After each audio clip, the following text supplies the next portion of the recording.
Hello, everybody. Welcome. So, Pluto retrograde. Anybody else feeling it? Because I will tell you, I am feeling it absolutely. Pluto retrograde has been kicking my ass for a couple of weeks. I know it just started. Woo! Just started last week, but it is definitely.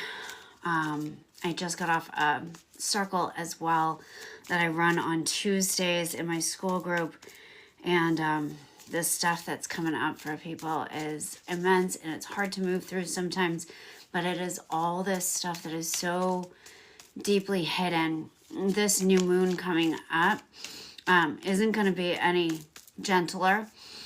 It is square Hecate, and I'm trying to see the chart in my head, and Sedna, I believe. And so again, we have this like really strong dark feminine coming up to bring to us what we haven't been able to see so far. So it's coming up right now.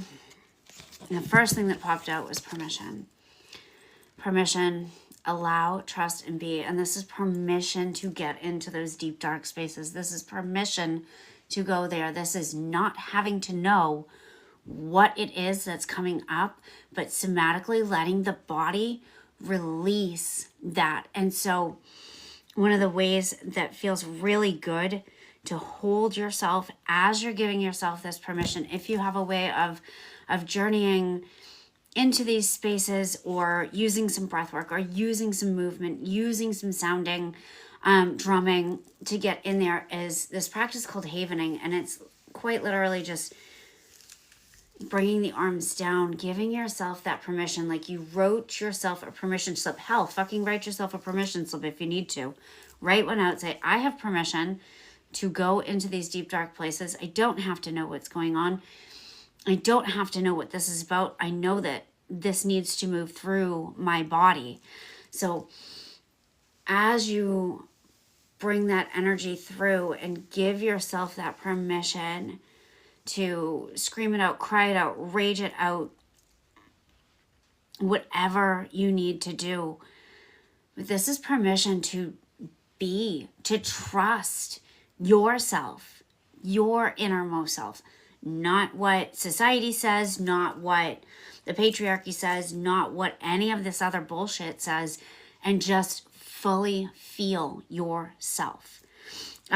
Which goes right into the next card. Shake it out. Shake it out of your body. Move, release, free.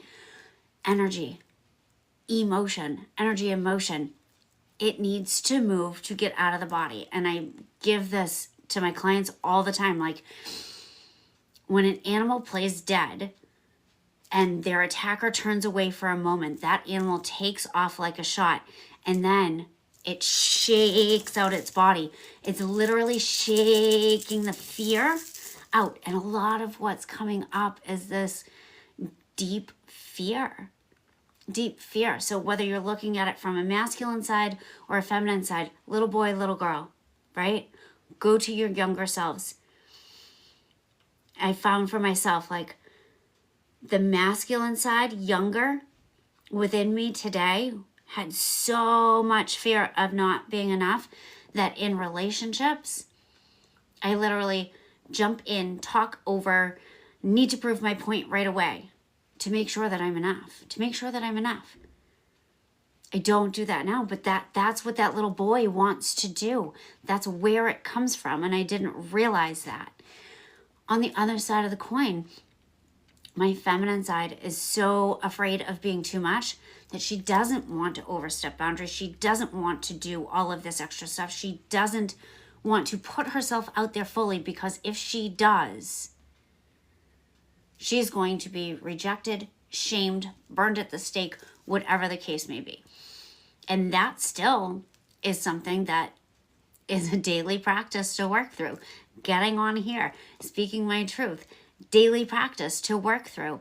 This is not a one and done thing. So allowing for this permission and this releasing. The next one that came up was cord removal. So digging out, releasing, and healing. And we get cords attached to us, and people will tell you to cut those cords. And I don't believe in cutting cords. Not at all. Cutting cords, the way I always saw it was like if you cut a garden hose that's turned on, the water's just spraying, it's stuck in your arm, it's spraying out to others, it's all over the place. The cord literally needs to be removed. So, excuse me, the way I show people who are new to it is get a selenite stick, something like this.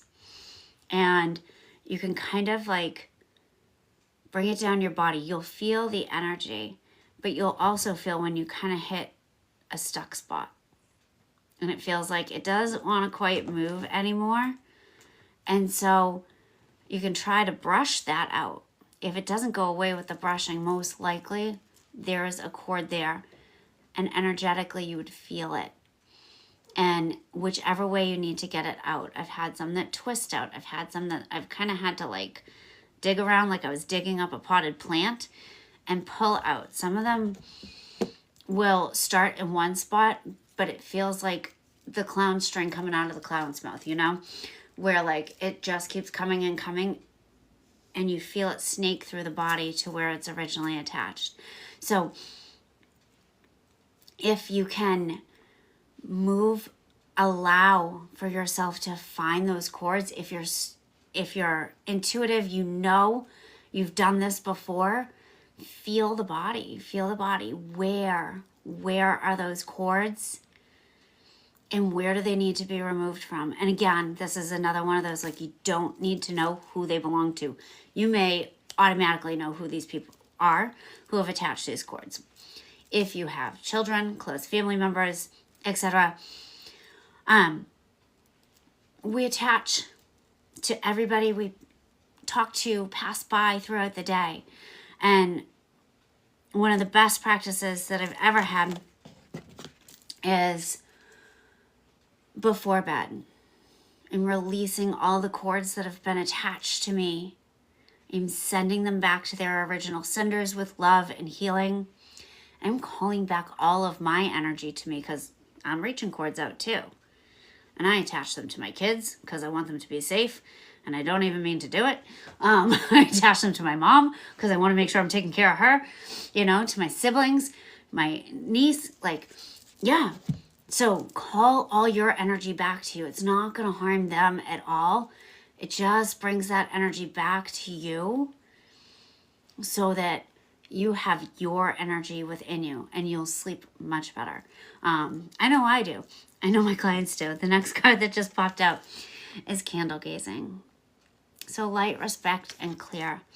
And this comes from shamanic practices, being Celtic, this gazing at the candle in a dark room and just softening your gaze. Lighting that candle with respect to your ancestors and just gazing at that candle. And you will see, if I can find it, I will post a photo on here of right after my father passed away. And that the candle flame literally formed a heart. As he let me know he was there with me. So just gazing at it. And some of you may feel and see that the energy from that light comes through your body. That's what they're telling me, that you may feel and see. You may see the light reaching out and helping spots that are a little bit darker or denser on your body. Some of you may just feel warmth or feel a real coolness, as the purest form of love is this very cool energy. If you think of like the cosmic womb, cosmic outer space, this place we've all sparked from, it's cold. It's cold. And that cold energy that comes through the body, letting you know that you are loved from your creator, God, goddess, higher power, whatever you choose to call it. But that cool energy coming from a warmly lit candle is a way of knowing that there is always somebody there for you. Okay, they're telling me I have to one more.